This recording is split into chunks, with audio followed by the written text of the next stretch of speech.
उसने कहा वो महिमा देगा, अन्य जाति के गलील को वो महिमा देगा। लोग बोलते जीसस क्राइस्ट धर्म को, एक क्रिश्चियन धर्म के संस्थापक हैं जीसस क्राइस्ट। बाइबल कहती है वो महिमा देने के लिए आया। औरत को उसने महिमा दी क्योंकि औरत ने पाप किया, आदम को भरमा दिया, औरत श्रापित हुई, औरत कुचली गई। जीसस क्राइस्ट ने औरत के थ्रू जन्म लिया।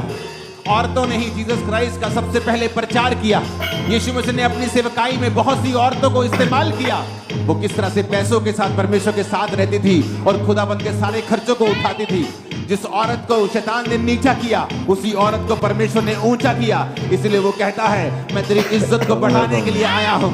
जब आप जीसस क्राइस्ट को अपना उद्धारकर्ता ग्रहण करते हैं, इसलिए मैं कहता हूँ अगर आप धर्म का चश्मा लगाकर यहाँ पर आए हैं तो आप यीशु मसीह के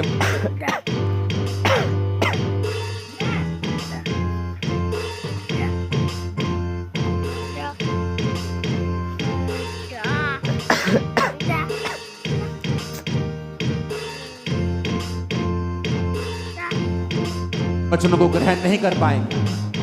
अगर आप अपने पास्ट को साथ लेके आए हैं कि मैं तो उस धर्म का हूं, मैंने ये नाम लिया हुआ है, फिर आप यीशु मसीह के वचन को आप ग्रहण नहीं कर पाएंगे। जो फायदा आपका होना चाहिए वो नहीं हो पाएगा, क्योंकि आप इस दुनिया के संसार की चलाए चल रहे हैं। वचन कहता है जो लोग अंधियारे में चल रहे थे उन्होंने बड़ा उजाला देखा।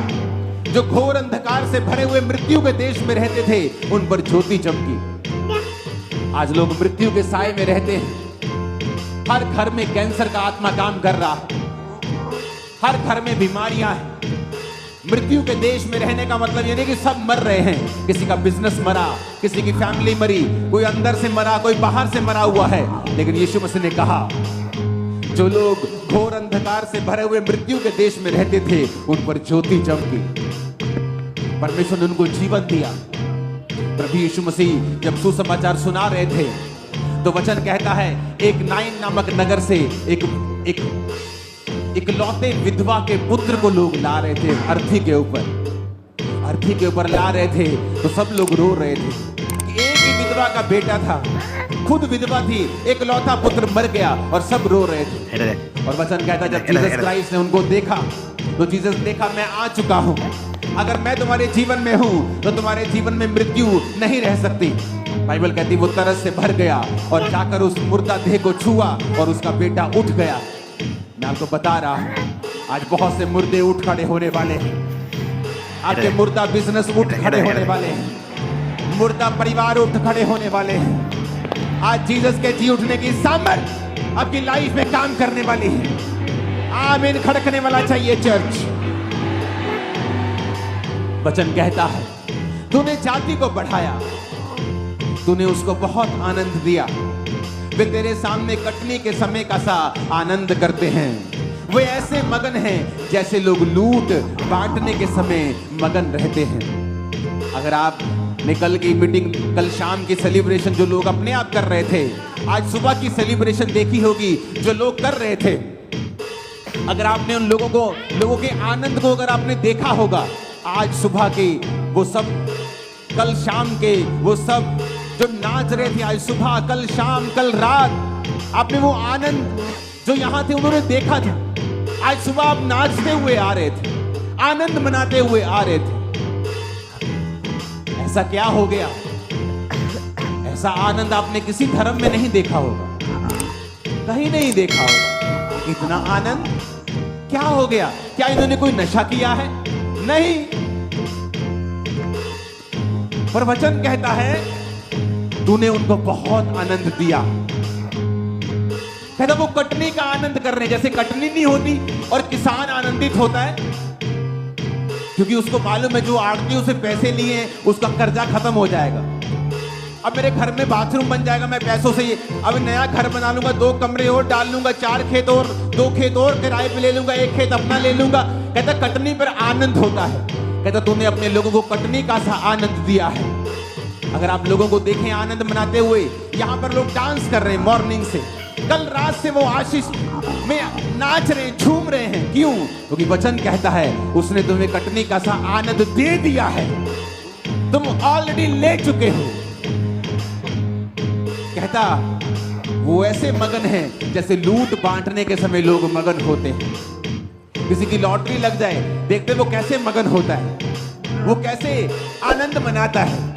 वैसे ही आनंद आज क्रिश्चियन लोग कर रहे हैं, जो आत्मा से भरे हुए हैं। वैसा ही आनंद आज आप लोग कर रहे हैं। ये किसने दिया? परमेश्वर ने दिया। 2004 से मैं क्रिसमस मना रहा हूं।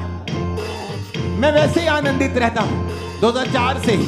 तब मैं चंगा नहीं हुआ था भी, लेकिन फिर भी आनंदित था, क्योंकि मेरे को मालूम था मैं ऐसे परमेश्वर के पास आ गया हूं जो मुझे चंगा कर सकता है।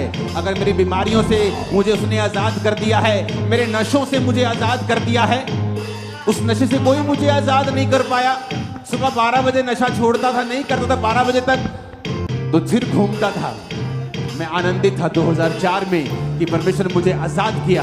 5 में, 6 में, 7 में, आज 24 आ गया। 20 साल हो गए, मैं आनंद में झूम रहा हूं, क्योंकि यह आनंद मुझे किसी इंसान ने नहीं, परमेश्वर ने दिया। किसी इंसान ने दिया होता तो जब वो मुझसे नाराज होता, मुझसे छीन लेता। ये तूने मुझे बर्थडे विश नहीं किया, दे मेरा आनंद। तो मेरे कहने में आया नहीं, मेरा आनंद वापस कर दे। लेकिन बाइबल कहती है आनंद तुम्हें परमेश्वर ने दिया, और यही आनंद वो देने के लिए इस पृथ्वी के ऊपर आया। मैं आपको बता सकता हूं, आज लोग फेक लाइफ जीते हैं। खरबों रुपया होने के बावजूद भी वो खुश नहीं, आनंदित नहीं।